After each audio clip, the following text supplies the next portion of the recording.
নমস্কাৰ, আপুনি চাই আছে মিড ডে 18 মই জয়ন্ত মাধৱ গোস্বামী। ৰাজ্যত আকৌ মৰেল পুলিচিঙৰ ঘটনা। এহাল পুৰুষ মহিলাক উপৰ্যুপৰি প্ৰহাৰ, উদণ্ড যুৱকৰ অশালীন কাম কাজত জড়িত থকাৰ অভিযোগত প্ৰহাৰ। হাইলাকান্দিৰ লালা ৰেল ষ্টেচন চৌহদত এই ঘটনা। সামাজিক মাধ্যমত ভাইৰেল প্ৰহাৰৰ ভিডিঅ'। এই ঘটনাক কেন্দ্ৰ কৰি তীব্ৰ চাঞ্চল্যৰ সৃষ্টি হৈছে। আমি দেখুৱাইছো এই দৃশ্য। মৰেল পুলিচিঙৰ ঘটনা আইন হাতত তুলি ল'লে একাংশই। এহাল পুৰুষ মহিলাক উপৰ্যুপৰি প্ৰহাৰ কৰিছে উদণ্ড যুৱকে। অশালীন কাম কাজত জড়িত থকাৰ অভিযোগত পুৰুষ মহিলাক কেনেদৰে উপৰ্যুপৰি প্ৰহাৰ কৰিছে। হাইলাকান্দিৰ লালা ৰেল ষ্টেচন চৌহদত এই ঘটনা সংঘটিত হৈছে আৰু সামাজিক মাধ্যমত সম্প্ৰতি ভাইৰেল হৈছে প্ৰহাৰৰ এই ভিডিঅ'। ঘটনাক কেন্দ্ৰ কৰি তীব্ৰ চাঞ্চল্যই বিৰাজ কৰিছে। অৱশ্যে এই সন্দৰ্ভত আৰক্ষীয়ে তদন্ত আগবঢ়াইছে নে নাই সেয়া এতিয়াও জানিব পৰা হোৱা নাই। অশালীন কাম কাজত জড়িত থকাৰ অভিযোগত পুৰুষ মহিলাৰ ওপৰত এনেদৰে জঁপিয়াই পৰিছে একাংশ। উপৰ্যুপৰি প্ৰহাৰ কৰিছে। আৰক্ষীক খবৰ নিদিয়াকৈ নিজে আইন হাতত তুলি লৈ এনেদৰে ৰাজ্যৰ আদালতত শাস্তি প্ৰদান কৰিছে অভিযুক্ত পুৰুষ মহিলাক। সামাজিক মাধ্যমত এই মুহূৰ্তত ভাইৰেল হোৱা এই ভিজুৱেলক লৈ, এই দৃশ্যক লৈ এতিয়া চাঞ্চল্য বিৰাজ কৰিছে। এই ঘটনা সংঘটিত হৈছে হাইলাকান্দিৰ লালা ৰেল ষ্টেচন চৌহদত।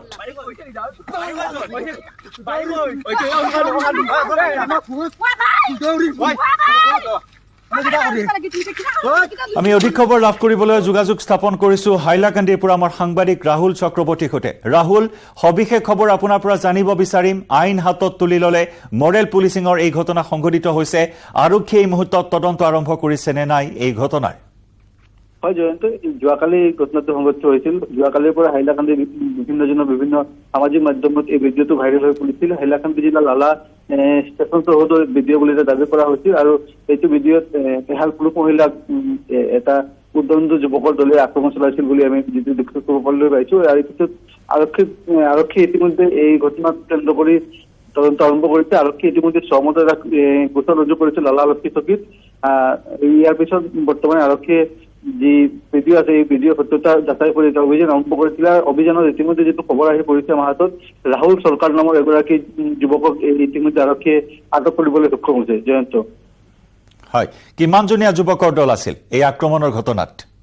হয় জয়ন্ত, যিটো ভিডিঅ' প্ৰত্যক্ষ কৰিবলৈ পোৱা গৈছে 5ৰ পৰা 6জনীয়া এটা দল আছিল, কিন্তু ইতিমধ্যে আৰক্ষী মাত্ৰ এজন যুৱককে আটক কৰিবলৈ সক্ষম হৈছে আৰু তেওঁক ইতিমধ্যে সোধা-পোছা অব্যাহত ৰাখিছে আৰক্ষীয়ে। জয়ন্ত, আৰু আক্ৰমণৰ বলি হোৱা মৰেল পুলিচিঙৰ বলি হোৱা পুৰুষ মহিলাৰ বৰ্তমান স্বাস্থ্যৰ অৱস্থা কেনেকুৱা? তেওঁলোকক উদ্ধাৰ কৰা হৈছে নে নাই?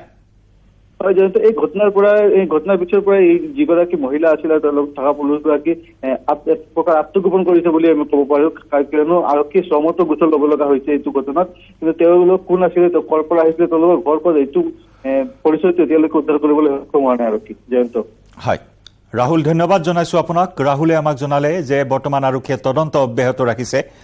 এইসকল উদণ্ড যুৱকৰ সন্ধানত অভিযান চলাই থকাৰ মাজতে এটা অভিযুক্ত ইতিমধ্যে আৰক্ষীয়ে কৰায়ত্ব কৰিছে। এজন যুৱকক কৰায়ত্ব কৰি সোধা-পোছা অব্যাহত ৰাখিছে আৰু যি পুৰুষ মহিলাৰ বিৰুদ্ধে অভিযোগ উত্থাপন হৈছিল, অসামাজিক কাম কাজত লিপ্ত থকাৰ অভিযোগ উত্থাপন হৈছিল, যাৰ ওপৰত এইসকল যুৱকে আক্ৰমণ চলালে, সেই পুৰুষ মহিলাৰ অৱশ্যে এতিয়া সন্ধান আৰক্ষীয়ে লাভ কৰিব পৰা নাই। আত্মগোপন কৰি থকা বুলি আমাৰ সাংবাদিক ৰাহুলে জানিবলৈ দিছে।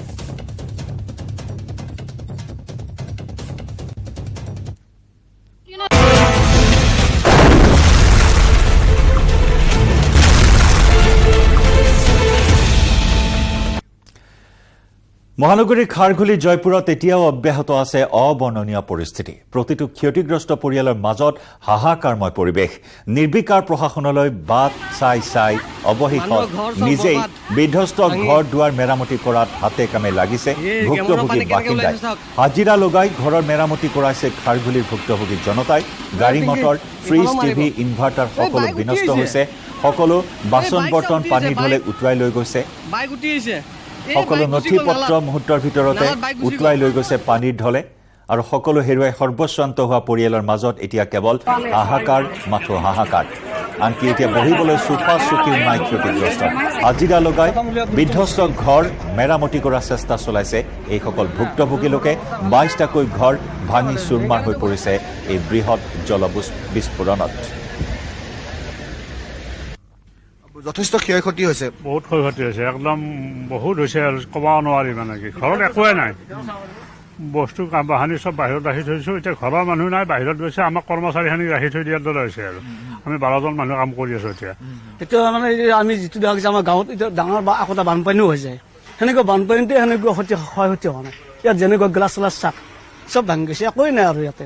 আমাৰ ঘৰৰ ভিতৰতে নহয় আৰু ঘৰৰ বাহিৰতো ইমান বাউণ্ডেৰী চাউণ্ডেৰী চব এইবোৰ পৰি গৈছে আৰু কি কয় ঘৰতো ইমান এইবোৰ অৱস্থা বেয়া আছিলে। মানে যোৱাকালি বহুত বস্তু চাফা কৰাৰ পিছতে মানে এইখিনি ভাল অৱস্থা হৈছে। কামবিলাক আমি বহুত আগত আৰম্ভণি বহুত বছৰ আগতে চাইছোঁ, তেতিয়াৰ পৰা কামবিলাক ভাল। এইটোতো আৰম্ভ কৰাই নাছিলে, এতিয়া আৰম্ভ কৰিলে, কিন্তু সেই কামবিলাক ভাল নহয় হা, লেবাৰ স্কিল নহয় আৰু কামবিলাক একদম ভাল দেখা নাই। আৰু এইটো লেখীয়া আৰু হয়তো বহুত হোৱাৰ চান্স আছে। আৰু বহুত জেগাত এনেকুৱা মেনুৱেল আছেতো, মেইনলি মেনুৱেলৰ জইনটো এতিয়া ইয়াক ডাবল গাৰ্ড দিছে। মোৰ 1 কোটি টকা লোকচান হৈছে, 10,000 টকা 20,000 টকা কি হ'ব? একো নহয়, একোতো দিয়াই নাই, একো দিয়া নাই হা। খালি বাচিছোঁ, কোনো মানে ফেটেল ইঞ্জুৰি নাই, মানুহৰ কোনো ক্ষয়ক্ষতি হোৱা নাই যে, সেইটো কাৰণত বাচিছোঁ। অলপ চলপতো মাইনৰটো সেইটো কথা নাই।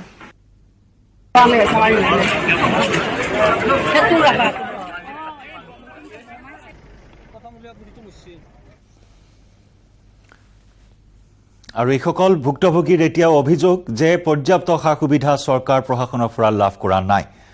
ইতিমধ্যে বিভাগীয় কৰ্তৃপক্ষলৈ দায় ঠেলি মন্ত্ৰী বিধায়কসকলে মন্তব্য কৰা পৰিলক্ষিত হৈছিল। দণ্ডাধীশ পৰ্যায়ত তদন্তৰ কথা ঘোষণা কৰা হৈছিল। এগৰাকী মহিলাই প্ৰাণ হেৰুৱাবলগীয়া হ'ল, 8জনকৈ লোকে ঘূণীয়া হ'বলগীয়া হ'ল। আৰু এইখিনি মুহূৰ্ততো হাহাকাৰ কৰিবলগীয়া হৈছে গৃহহীন হৈ পৰা লোকসকলে, কাৰণ 22টাকৈ পৰিয়াল, 22টাকৈ ঘৰ ভাঙি চুৰমাৰ হৈ পৰিছে। মুধচ পানীৰ ঢলে উটুৱাই লৈ গৈছে, টিনপাত মুহূৰ্তৰ ভিতৰতে ভাঙি তছনছ কৰিছে পানীৰ প্ৰবল সোঁতে। আৰু সেইসকল ভুক্তভোগী পৰিয়ালে এতিয়া পুনৰ ঘৰ মেৰামতি কৰাৰ চেষ্টা চলাইছে। ভঙা ঘৰ পুনৰ অস্থায়ী ৰূপত সাজিবলৈ চেষ্টা চলাইছে। ক'ৰ পৰা বয় বস্তু আনিব, কি কৰিব, ক'ত খাব, কেনেদৰে ৰন্ধা বঢ়া কৰিব, বিভিন্ন চিন্তাই জুমুৰি ধৰিছে এইসকল লোকক। মূৰৰ ওপৰত যেন সৰকখন ভাগি পৰিছে। এটা অনাকাংক্ষিত অভাৱনীয় পৰিস্থিতিৰ সন্মুখীন হৈছে। এটা ছুনামি সদৃশ পৰিস্থিতিৰ মুখামুখি হৈ সকলো হেৰুৱাইছে এই পৰিয়ালকেইটাই। নিজৰ সপোন চকুৰ সন্মুখতে তছনছ হৈ পৰা পৰিলক্ষিত হৈছে। এগৰাকী মহিলাই প্ৰাণ হেৰুৱাবলগীয়া হৈছে। কিন্তু এই মুহূৰ্তলৈকে প্ৰশাসনৰ ফালৰ পৰা উদ্ধাৰক অভিযানৰ ক্ষেত্ৰত বিশেষ কোনো সা সুবিধা লাভ কৰা নাই ভুক্তভোগী পৰিয়ালকেইটাই, যাৰ বাবে ক্ষোভ প্ৰকাশ কৰিছে। আনহাতে আশ্ৰয় শিবিৰত থকা দুৰ্দশাগ্ৰস্ত লোকসকলৰো চৰম দুৰ্দশা দেখিবলৈ পোৱা হৈছে। অনাহাৰে অনিদ্ৰাৰে আশ্ৰয় শিবিৰত সময় পাৰ কৰিবলগীয়া হৈছে দুৰ্গত লোকসকলে। একাংশই আত্মীয়ৰ ঘৰত আশ্ৰয় ল'বলগীয়া পৰিস্থিতিৰ সৃষ্টি হৈছে। কেতিয়ালৈ নিজ ঘৰখনলৈ উভতি আহিব, সেই বিষয়তো যথেষ্ট অনিশ্চয়তা আহি পৰিছে।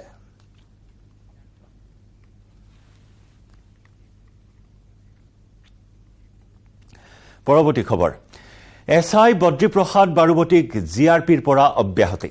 বাৰুৱতীক তাৎক্ষণিকভাৱে বলবৎ হোৱাকৈ স্থানান্তৰ। অসম আৰক্ষীৰ সীমান্ত মুখ্য কাৰ্যালয়লৈ স্থানান্তৰ কৰা হৈছে। নিউজ 18ত বাতৰি সম্প্ৰচাৰ কৰা হৈছিল। জিআৰপিত আৰক্ষী অধীক্ষকে জাৰি কৰিলে জাননী। কলংকিত এছআই বদ্ৰীপ্ৰসাদ বাৰুৱতীক পুনৰ স্থলাভিষিক্ত কৰা হৈছিল জিআৰপিতে পুনৰ নিযুক্ত কৰা হৈছিল বাৰুৱতীক। সোণচুৰিৰ গোচৰত ভৰলু আৰক্ষীয়ে গ্ৰেপ্তাৰ কৰিছিল এইগৰাকী কলংকিত বিষয়াক। পূৰ্বতে সোণৰ চোৰাং বেহাত জড়িত হৈ কোটিপতি হৈছিল এছআই বদ্ৰীপ্ৰসাদ। 2021 চনতে সোণচুৰিৰ গোচৰত অভিযুক্ত হৈ নিলম্বিত হৈছিল সেইজন বিতৰ্কিত, সেইজন কলংকিত আৰক্ষী বিষয়াক পুনৰ জিআৰপিত নিযুক্তি দিয়া কেন্দ্ৰ কৰি তুমুল প্ৰতিক্ৰিয়াৰ সৃষ্টি হৈছিল, ব্যাপক প্ৰতিক্ৰিয়াৰ সৃষ্টি হৈছিল। নিউজ 18ত এই বাতৰি আমি সম্প্ৰচাৰ কৰিছোঁ। আৰু তাৰ পাছতে এই মুহূৰ্তত জনাইছোঁ এছআই বদ্ৰীপ্ৰসাদ বাৰুৱতীক জিআৰপিৰ পৰা অব্যাহতি দিয়া হৈছে। তাৎক্ষণিকভাৱে বলবৎ হোৱাকৈ বাৰুৱতীক স্থানান্তৰ কৰা হৈছে। অসম আৰক্ষীৰ সীমান্ত মুখ্য কাৰ্যালয়লৈ স্থানান্তৰ কৰা হৈছে এগৰাকী বিতৰ্কিত আৰক্ষী বিষয়াক।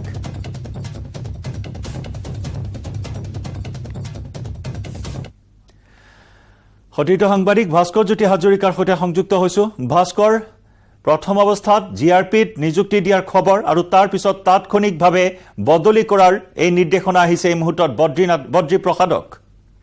একমাত্ৰ নিউজ 18ৰ তাৎক্ষণিক যে বাতৰি প্ৰভাৱ বুলি ক'ব লাগিব এই মুহূৰ্তত এছআই বদ্ৰীপ্ৰসাদ বাৰুৱতীক এই মুহূৰ্তত জিআৰপিৰ পৰা অব্যাহতি দিয়া হৈছে আৰু তেওঁক অসম আৰক্ষীৰ সীমান্ত শাখালৈ তেওঁক তালৈ বদলি কৰা হৈছে। ধাৰাবাহিক আচলতে বাতৰি এখন প্ৰচাৰ হৈছিল আৰু এছআই বদ্ৰীপ্ৰসাদ হয়তো সকলোৱে চিনি পায় যে 2021 বৰ্ষত এইগৰাকী এছআই সোণ চুৰিৰ গোচৰত আচলতে গ্ৰেপ্তাৰ হৈছিল। তেওঁ সেয়া গুৱাহাটী ৰেল আৰু চৰকাৰী ৰেল আৰু ক্ষেত্ৰত জিআৰপি পল্টন বজাৰত তেওঁ কৰ্মৰত হৈছিল আৰু সেই সময়তে তেওঁৰ বিৰুদ্ধে অভিযোগ উত্থাপিত হৈছিলে যে যি সোণ চুৰৰ অভিযোগ উত্থাপিত হৈছিল আৰু তাৰ পাছতে তেওঁ গ্ৰেপ্তাৰ কৰা হৈছিলে আৰু গ্ৰেপ্তাৰ কৰাৰ লগে লগে তেওঁক নিলম্বন কৰা হৈছিল। কিন্তু তাৎক্ষণিকভাৱে হঠাৎ যোৱাকালি দিনটোত এটা নিৰ্দেশনা অসম আৰক্ষী কাৰ্যালয়ৰ পৰা প্ৰকাশ পাইছিল আৰু য'ত পুনৰবাৰ জিআৰপিতে আচলতে বাৰুৱাটিক নিযুক্তি দিয়া হৈছে স্থলভিত্তিক আৰু সেয়া একমাত্ৰ নিউজ এতিয়া ধাৰাবাহিকভাৱে সম্প্ৰচাৰ কৰিছিল আৰু তাৰ পাছতে আজি কিছুমান পূৰ্বে গুৱাহাটীত যে ৰেল আৰক্ষীত আচলতে যিগৰাকী আৰক্ষী অধীক্ষক তেওঁ তাৎক্ষণিকভাৱে জিআৰপিৰ পৰা বদ্ৰীপ্ৰসাদ বাৰুৱাটিক অব্যাহতি দিয়ে আৰু অব্যাহতি দি তেওঁ অসম আৰক্ষীৰ মুখ্য কাৰ্যালয়লৈ তেওঁক অৰ্থাৎ যি বৰ্ডাৰ সীমান্ত শাখা সেই সীমান্ত শাখালৈ তেওঁক তালৈ বদলি কৰা হয়। হয়, কিন্তু আচলতে কি সূচাইছিল ভাস্কৰ, এগৰাকী অপৰাধী আৰক্ষীক পুনৰ স্থলাভিষিক্ত কৰা হৈছিল, আচলতে কি সূচাইছিল? কাৰণ যি সময়ত নকল সোণ সৰবৰাহক লৈ যি ধৰণৰ এটা ৰাজ্যত তোলপাৰ লাগিছে, লখিমপুৰত আৰক্ষী আৰু অপৰাধীৰ মিতিৰালিৰ খবৰ উন্মোচিত হৈছে আৰু তেনে সময়তে পুনৰ এগৰাকী কলংকিত বিতৰ্কিত আৰক্ষী বিষয়াক পুনৰ জিআৰপিতে স্থলাভিষিক্ত কৰা হৈছিল। আচলতে কি সূচাইছিল এই বিষয়টোৱে? যি সময়ত আৰক্ষীয়ে বাৰে বাৰে সংস্কাৰৰ কথা কৈ আহিছে, আধুনিকীকৰণৰ কথা কৈ আহিছে আৰু তেনে সময়তে এইসকল কলংকিত আৰক্ষী বিষয়াক পুনৰ একোটা গুৰুত্বপূৰ্ণ পদত মকৰল কৰা হৈছে। সেই আচলতে যি সময়ত আচলতে যি এছআই যি জোনমুজি ৰাভাৰ যি মৃত্যু, সেই মৃত্যুৰ লগে লগে যি ধৰণে বহু ধৰণৰ প্ৰশ্নৰ অৱতাৰণা হৈছিল, য'ত ইতিমধ্যে স্পষ্ট হৈ পৰিছিল যে নকল সোণ লগতে যি আচলতে নকল পইচা বা নকল ধনৰ যি এখন বেহা, সেই বেহা মুকলি বেহা যি চলি আছিল, য'ত আৰক্ষীৰ পৃষ্ঠপোষকতা। গতিকে তাৰ পাছতে দেখিব পোৱা গৈছিল আৰক্ষী অধীক্ষকক বদলি কৰা হৈছিলে দুখনকৈ জিলাৰ। কিন্তু কথাটো হৈছে সেই সময়তে যি সময়ত আৰক্ষী সঞ্চালক প্ৰধানগৰাকীয়ে আৰক্ষী সংস্কাৰৰ কথা কৈছিলে, আৰক্ষী সংস্কাৰৰ কাৰণে তেওঁ ন পদক্ষেপ লৈছে, কিন্তু সেই সময়তে আচলতে এই এছআই যি বদ্ৰীপ্ৰসাদ বাৰুৱাটিৰ হঠাৎ যিগৰাকী এছআই আচলতে সোণ চুৰি গোচৰত অভিযুক্ত আছিলে, তেওঁ হঠাতে পুনৰ আচলতে জিআৰপিতে আচলতে তেওঁক যিহেতু নিযুক্তি স্থলভিত্তিক নিযুক্তি প্ৰদানৰ দিয়াৰ পাছতেই তীব্ৰ প্ৰতিক্ৰিয়াৰ সৃষ্টি হৈছিল আৰু নিউজ 18 ধাৰাবাহিক বাতৰৰ পাছতে হঠাতে পুনৰ তেওঁক তাৰ পৰা তাৎক্ষণিক আচলতে অব্যাহতি দিয়া হৈছে আৰু সীমান্ত শাখালৈ। হয়, ধন্যবাদ ভাস্কৰ, ধন্যবাদ জ্ঞাপন কৰিছোঁ আপোনাক। আৰু এই মুহূৰ্তত বদলি কৰা হৈছে সীমান্ত শাখালৈ। নিউজ 18ত এই বাতৰি আমি সবিস্তাৰে সম্প্ৰচাৰ কৰিছিলোঁ। বিভিন্ন মহলত প্ৰতিক্ৰিয়াৰ সৃষ্টি হৈছিল। এগৰাকী বিতৰ্কিত আৰক্ষী বিষয়াক পুনৰ জিআৰপিত কিয় মকৰল কৰা হ'ল তাক লৈ প্ৰশ্ন উত্থাপন হৈছিল, কিন্তু এই মুহূৰ্তত আমি জনাইছোঁ তাৎক্ষণিকভাৱে স্থানান্তৰ কৰা হৈছে বদ্ৰীপ্ৰসাদ নাথক।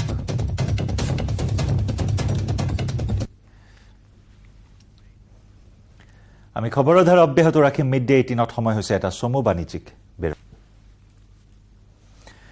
ডিগবৈৰ বিধায়ক সুৰেন ফুকনক ৰাইজৰ পহু খেদা, সমষ্টিবাসী ৰাইজে পহু খেদা দিলে বিধায়কগৰাকীক। শুকুৰবাৰে মাকুমৰ বেতজানত অংগনবাড়ী স্কুলৰ আধাৰশিলা স্থাপন কৰিবলৈ গৈ ৰাইজৰ ৰোষত পৰে বিধায়ক সুৰেন ফুকন। জৰাজীৰ্ণ বাট পথকে ধৰি পানী যোগান আঁচনিক লৈ ৰাইজে প্ৰশ্ন কৰিছিল বিজেপিৰ বিধায়কগৰাকীক, কিন্তু প্ৰশ্নৰ উত্তৰ দিব নোৱাৰাত ক্ষোভিত জনতাই খেদি পঠিয়ালে বিধায়ক সুৰেন ফুকনক।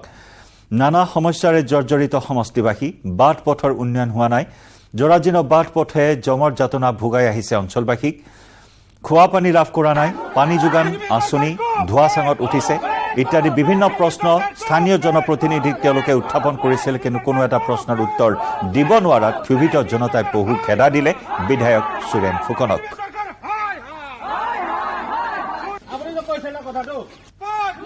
সুৰেন ফুকন আজি আধাৰশিলা কৰিব আহিছে, আমি ভাল পাইছিলোঁ, কিন্তু আমি আধাৰশিলা কৰাতে আমি কৈছোঁ যে আমাৰ খালি আধাৰশিলা কৰিলে নহ'ব, আমি কৈছোঁ আমাৰ ৰাস্তা পদূলিখিনি যি বেয়া হৈ আছে সেইখিনি আমি ক'লোঁ যে আমাৰ ৰাস্তা পদূলিবিলাক কেলৈ হোৱা নাই, আমাৰ ৰাস্তা পদূলি হোৱা নাই, আমাৰ মানুহৰ শিল বৰষুণ দিয়াৰ পিছতে আমাৰ মানে এনেকুৱা অৱস্থা হৈ গৈছে মানুহৰ। তেতিয়া মানুহে তিৰপাল বিচাৰিবলৈ গৈছে, তিৰপাল নাপায়। তাৰপিছত জল জীৱন মিছনৰ কথাখিনি কৈছে, ইমানটো কোৱাৰ লগে লগে আমাক মানে দমতকৈ কথা পাতি আছে, তহঁতৰ লগত কথা পাতিবলৈ নাই। তেতিয়া আমি কৈছোঁ আমাৰ ৰাইজৰ লগত যদি আপোনাক কথা পাতিবলৈ নাই, আপোনালোকে কেলৈ আহিছে ইয়াত? শুকুৰবাৰে সন্ধিয়া পথ দুৰ্ঘটনাত প্ৰাণ হেৰুওৱা উজ্জ্বল নাথৰ গৃহত এতিয়া শোকাকুল পৰিৱেশ।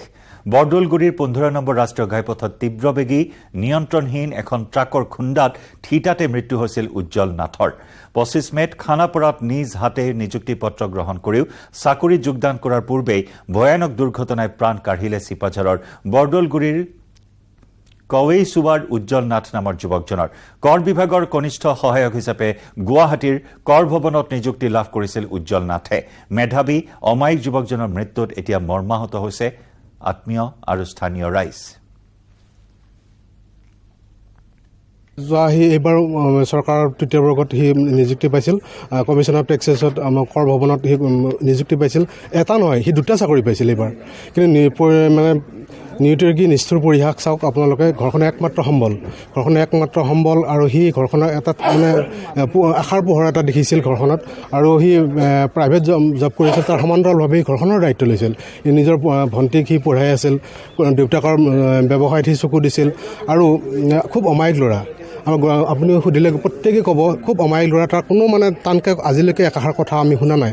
গতিকে ভগৱানৰ মানে আমি ভাবিছোঁ ইমান এটা অমায়িক ল'ৰা আৰু ঘৰখনৰ এটা পোহৰৰ ৰেঙনি দেখিছিল, কিন্তু এসাঁজ মানে সুখৰ ভাত খাবলৈ নিদিলে। আৰু এই দুৰ্ঘটনাৰ পিছতেই শুকুৰবাৰে 15 নম্বৰ ৰাষ্ট্ৰীয় ঘাইপথ অৱৰোধ কৰি ৰাইজে সাব্যস্ত কৰে উত্তাল প্ৰতিবাদ। পিছত ঘটনাস্থলীত উচ্চপদস্থ আৰক্ষী বিষয়া উপস্থিত হৈ খাম কাটে পৰিস্থিতি।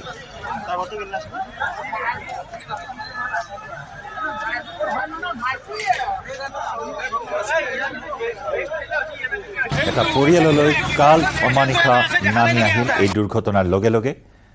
কিমান আনন্দৰ সুখৰ খবৰ আছিল যে চৰকাৰী চাকৰি লাভ কৰিছে পুত্ৰই, আৰু সেই আনন্দ এতিয়া নিৰানন্দত পৰিণত হ'ল। যোগদান কৰাৰ সপোন আধৰুৱা হৈ ৰ'ল উজ্জ্বল নাথৰ। নৱজ্যোতি আছে মঙলদৈৰ পৰা এই মুহূৰ্তত আমাৰ সৈতে পোনপটীয়া সম্প্ৰচাৰত।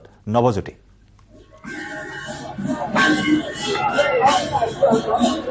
নিশ্চয়কৈ জয়ন্ত আচলতে শোকাকুল কৰি থৈ গৈছে সমগ্ৰ দৰং জিলাতে সকলোকে। কাৰণ চিপাঝাৰৰ এই ককাইতলা গাঁৱৰ যি উজ্জ্বল নাথ নামৰ এজন যুৱকে, উদীয়মান যুৱক, যুৱকে চৰকাৰী চাকৰি লাভ কৰিছিল আৰু ঘৰখনলৈ আচলতে এক সুখৰ বন্যা বৈছিল। আৰু তেনে সময়তে এদিন পিছতেই আচলতে গোটেই অঞ্চলটোত দুখৰ বন্যা বৈছে। এতিয়া দেখিছোঁ এয়া গাঁৱৰ ককাইতলা গাঁৱৰ স্থানীয় যি ৰাজহুৱা মন্দিৰ, এই মন্দিৰত আহি মৃতদেহ লৈ অহা হৈছে আৰু তাৰ ওচৰত মেছেজ দেখুৱাইছে। আচলতে শোকাকুল পৰিৱেশ, আচলতে দুখ লগা এটা পৰিৱেশ, ভাষাৰে বুজাব নোৱাৰা এটা পৰিৱেশ বুলি ক'ব লাগিব। সকলোৱে উচকি উঠিছে। আচলতে উদীয়মান যুৱক, প্ৰতিভাৱান, যথেষ্ট অমায়িক স্বভাৱৰ যুৱক আছিল তেওঁ। মেধাৱী যুৱকজনে শেহতীয়াভাৱে যি অসম চৰকাৰৰ চাকৰি লাভ কৰিছিল আৰু লাভ কৰাৰ পিছদিনাখনেই যি নিজৰ বন্ধুৰ সৈতে ঘৰলৈকে উভতিছিল আৰু উভতাৰ সময়তে বৰদলগুৰিত 15 নম্বৰ ৰাষ্ট্ৰীয় ঘাইপথত যি এখন ট্ৰাকে মহতিয়াই লৈ গৈছিল আৰু থিততে মৃত্যু হৈছিল এই উজ্জ্বল নাথ নামৰ যুৱকজন। ৰমেশে দেখুৱাইছে স্থানীয় যি মন্দিৰ, এই মন্দিৰত সকলোৱে সেৱা লৈছে, মৃতদেহ লৈ অহা হৈছে আৰু ইয়াতে শ্ৰদ্ধাঞ্জলি জ্ঞাপন কৰা হৈছে।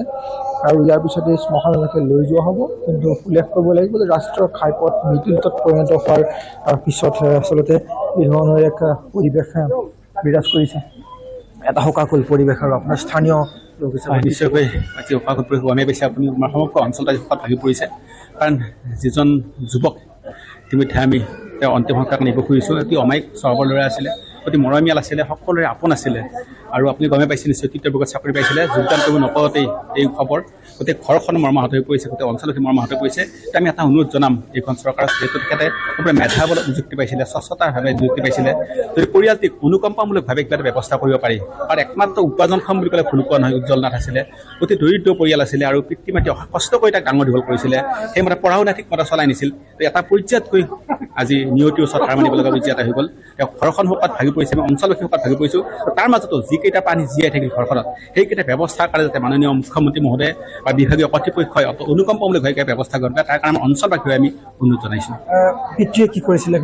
আচলতে পিতৃ এগৰাকী ক্ষুদ্ৰ ব্যৱসায়ী বুলি ক'লে ভুল কোৱা নাই, ক্ষুদ্ৰ ব্যৱসায়ী। তাৰপিছত লকডাউনত অৱস্থা আৰু বেয়া হৈ গ'ল আৰু মাক ডাকঘৰ এজেণ্ট আছিলে ঘৰে ঘৰে পইচা তুলি যি এটা কমিশ্যন পায় সেই কমিশ্যন আৰু পিতৃ এখন স্কুটিত কিছু বিস্কুট চকলেটৰ পেকেট লৈ ডিষ্ট্ৰিবিউশ্যন কৰি ফুৰে বিভিন্ন ঠাইত গৈ যাৰ জহক নেওচি বৰষুণক নেওচি তেনেকৈ দুটা সন্তান আছে তেওঁলোকৰ একমাত্ৰ পুত্ৰ সন্তান উজ্জ্বল নাথ আৰু একমাত্ৰ ভনীয়েক আছিলে ভনীয়েক এতিয়া নাৰ্ছিঙত নাম ভৰ্তি কৰি নাৰ্ছিং পঢ়ি আছে আৰু পিতৃ মাতৃ আৰু আইতাক যিগৰাকী আইতাক আছে আইতাক পৰীক্ষাগাৰ হৈ আজি এবছৰ চিকিৎসাধীন হৈ আছে ঘৰখন এটা আৰ্থিক শোচনীয় অৱস্থা তাৰ মাজত এনেকুৱা এটা দুঃসংবাদ অতি মেধা সম্পন্ন আছিল আৰু এটা চাকৰি নহয় দুটা চাকৰি নিযুক্তি পাইছিলে স্বাস্থ্য বিভাগৰ চতুৰ্থ বিভাগৰ চাকৰি আছিলে তাতো উজ্জ্বল নাথে মকল পাইছিলে এপইণ্টমেণ্ট পাইছিলে কিন্তু দেখা যায় তৃতীয় বিভাগক বাছনি কৰিছিল আৰু যোগদান কৰা আছিল 1 জুনত বিভাগীয় কামত মঙললৈ গৈছিল পাছৰ পৰা মতে এই নিয়তিৰ ওচৰত এনেদৰে হাৰমানি যিজন লগত বন্ধু গৈছিলে বন্ধুজনৰ অৱস্থা বন্ধুজনৰ অৱস্থা বিশেষ কোৱা নাই তেখেত চিটিকি পৰিল পৰাকা তেখেত বাচি গ'ল কিন্তু উজ্জ্বল নাথ আচলতে এই ঘটনাবিলাক ৰাষ্ট্ৰীয় ঘাইপথ প্ৰায় ঘটনা সংঘটিত একমাত্ৰ আপুনি ঠিকেই কৈছে যে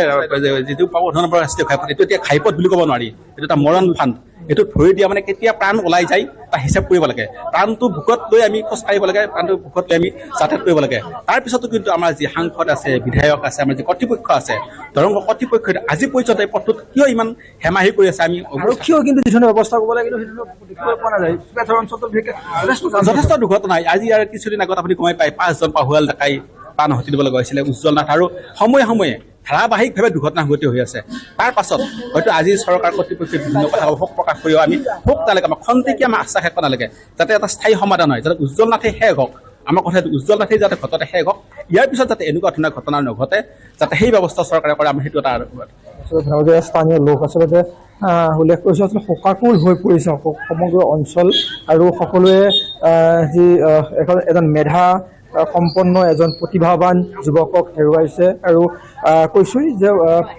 ইতিমধ্যে উল্লেখ কৰিছোঁ যে দুটাকৈ চাকৰি তেওঁ লাভ কৰিছিল চিকিৎসা বৰ্গৰ যি স্বাস্থ্য বিভাগৰ চাকৰি লগতে তৃতীয় বৰ্গৰ চাকৰি লাভ কৰিছিল আৰু তেওঁ তৃতীয় বৰ্গৰ চাকৰি কৰিম বুলি তেওঁ ইতিমধ্যে নিযুক্তি পত্ৰ লৈ আহিছিল আৰু অহাৰ পিছদিনাখনে এই শোকাকুল যি পথ দুৰ্ঘটনা এই পথ দুৰ্ঘটনা সংঘটিত হৈ মৃত্যু সাৱটি ল'ব লগা হ'ল বাইদেউ ইয়াতে ঘৰ আপোনাৰ হয় আচলতে অতি মেধা সম্পন্ন যথেষ্ট ভাল ল'ৰা আছিলে হয় যথেষ্ট অমায়িক ইমান ভদ্ৰ সৰুৰ পৰাই পাইছো তাক যথেষ্ট ভাল ল'ৰা আৰু হয় ভাল আছিলে আৰু এবাৰ যে ফাইনেন্সত পাইছে থাৰ্ড গ্ৰেড সেইটোও বহুত ভাল লাগিছিল আমি পাহৰিব নোৱাৰো আচলতে যেতিয়া তেওঁ সেই তৃতীয় বৰ্গৰ চাকৰি লাভ কৰিছিল ইয়াৰ পিছতেই এখন আনন্দৰ বন্যা বস্তিৰ অঞ্চলটোত প্ৰতি ঘৰ পৰিয়ালৰ ফালৰ পৰা ঘৰৰ পৰা তেওঁলোকৰ ঘৰত খবৰ ল'বৰ কাৰণে লোকে ভিৰ কৰিছিল আনন্দময় এক পৰিৱেশৰ সৃষ্টি হৈছিল আৰু তাৰপিছত পিছদিনাখনেই নিযুক্তি পত্ৰ লৈ অহাৰ পিছদিনাখনেই আচলতে এক দুখৰ বন্যা বৈছিল সেই কৈছিলে যে মই প্ৰথম মাহৰ দৰমহা ৰাজি ৰাইজৰ কাৰণে মই 5,000 টকা 5,000 বুলিয়ে কৈছে চাগে সেইটো দিম বুলি কৈছে আৰু কালি দিনটো তাৰমানে সি মোৰ লগতে আছিলে চাকৰি জইনিং কৰিলোঁ মানে পৰহি হেৰি পাইছিলে এপইণ্টমেণ্ট পাইছে কালি মানে কিবা সিহঁতৰ জইন কৰিব লাগে এফিডেভিট বিচাৰিছিলে 4টা ল'ৰা গৈছে তাৰ সিৰি 4টা গৈছে মোক এই বুলি মাতে সি কৈছে পেহী এনেকৈ মই এফিডেভিট কৰিব লাগে জইন কৰিব লাগিব মই সেনেকৈ গৈছিলে তাৰ লগত মই দিনটো আছোঁ গধূলিলৈ আছোঁ 5টা 5ত সি ওলাই আহিছে কোৰ্টৰ পৰা মই তাৰ পিছে ওলাই আহিছোঁ 5টা 8ত ওলাই আহিছোঁ আহি মই ঘৰ পাইছোঁ দেউতাক আকৌ মোৰ গাড়ীখনতে আহিছিলে মই যিখন গাড়ী ঘৰলৈ আহিছোঁ সেইখন গাড়ী দেউতাক আহিছে দেউতাকক মোক জোকাই আহিছে এই আগৰজনীয়ে পিছত মোক ভাড়া দিব বুলি জোকাই আহিছে মই কৈছোঁ তোমাৰ ল'ৰাৰ লগতে মই আহিলোঁ এইখিনি ৰাস্তা দিনটো ঘৰতে থাকিলে এনেকৈ ক'লোঁ তাৰপিছত সেনেকৈ আহি পেলাই মই গাড়ীৰ পৰা নামিছোঁ নামি পেলাই ঘৰত মই ড্ৰেছটো খোলাই নাই তেতিয়া শুনিছোঁ এক্সিডেণ্ট এটা হৈছে তাতে সেয়া বৰগুৰি চৰকাৰত কৈছে যে আমাৰ বোৱাৰীজনীয়ে কৈছে বা হেৰি এই ভাবিব নোৱাৰা কথা মিছা নেকি ক'ব নোৱাৰে কিন্তু উজ্জ্বল বোলে নাই আৰু উজ্জ্বলৰ বোলে হেৰি হৈছে হেৰি মানে এক্সিডেণ্ট হৈ ঢুকাইছে মইতো আছোঁ মই ভগৱানক প্ৰাৰ্থনা কৰিছোঁ ভগৱান আমাৰ উজ্জ্বল নহয় যাতো আমাৰ উজ্জ্বল নহয় যাতো এনেকৈ প্ৰাৰ্থনা কৰিছোঁ ইমান ভদ্ৰ ল'ৰা তাৰমানে আৰু মৰম যেনেকুৱা মৰম লগা ব্যৱহাৰ এটা সেনেকুৱা তাৰমানে যেনেকুৱা ধুনীয়া দেখিবও ধুনীয়া দেখা পাইছে দেখা পোৱা নাই আপোনালোকে একে দেখিবও ধুনীয়া তাৰ ব্যৱহাৰ পাতি অত্যন্ত ধুনীয়া আৰু মানে গাঁওখনৰে মানে হেৰি আছিলে এতিয়া মই তাকে কৈছোঁ মানে গাঁওখনি উজ্জ্বলাব আহিছিলে অন্ধকাৰ ডুবাই থৈ গ'ল তাৰমানে সেই গাঁৱৰে উজ্জ্বল আছিলে ঘৰখনৰ মানে উজ্জ্বল লক্ষ্যতা আছিলে চাকৰি তাকে কৈছোঁ চাকৰি জইন কৰিব নিদিলে ভগৱানে তাৰমানে ইমান স্কুল পাঠ লৈ গ'ল গাড়ী মনে বুলি মাতে শুন বুলি মাতে আৰু বহুত ভাল ল'ৰা আছিলে মানে অঞ্চলটো ভাল বুলি ক'ব লাগিব গাঁৱত বহুত ল'ৰা আছে মানে মদ ভাং খোৱা কিবা কৰা কিন্তু সি মানে সেইবিলাকত নাছিলে মাক দেউতাকৰ কষ্ট দেখিছিলে কষ্ট কৰি ডাঙৰ কৰিছে মাকে তাৰমানে সেই বস্তু পিছত কিবা সেই কম হেৰি কৰে যে সেয়া যেন কৰে সেয়া কৰিছে দেউতাকে এখন গেলামালৰ দোকান আছে, মাক দেউতাকে ইমান কষ্ট কৰি ডাঙৰ কৰিছে না, সেইটো আমি বেছি আঘাত পাইছিলোঁ। ইমান কষ্ট কৰি ডাঙৰ কৰিছে তাক, মানে অলপ আশা দেখিছিলে। মাকে সেইদিনা এফিডেভিট আনিব গৈছিলে, তাৰ কিবা নাম ভুল হৈছিলে, চাকৰিৰে এফিডেভিট আনিব গৈছে মোৰ তাত। যাই পেলাই দেউতাকে মাকে কৈছে পাৰুল দুখ এটা ডাঙৰ হ'লেও এতিয়া সি অলপ সুখ দিব জানো, তাৰ পৰা অলপ সুখ বিচাৰিছোঁ আমি, সুখ পাম আৰু চাকৰিটো হৈছে যেতিয়া, এইখিনি কথা কৈছে।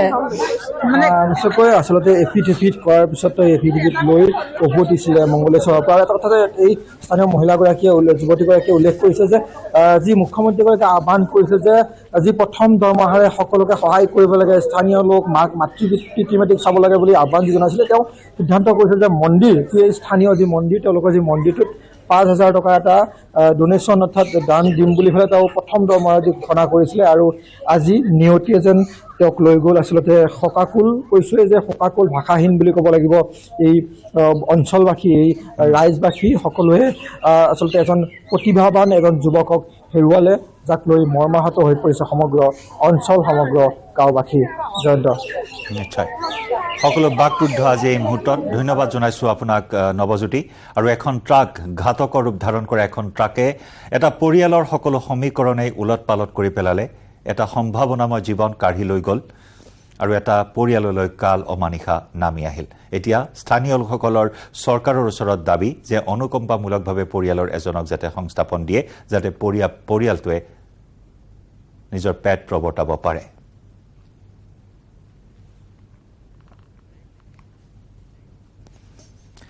খবৰৰ ধাৰা অব্যাহত ৰাখিম। মিড ডে 18ত পুনৰ লৈছোঁ আন এটি চমু বাণিজ্যিক বিৰতি।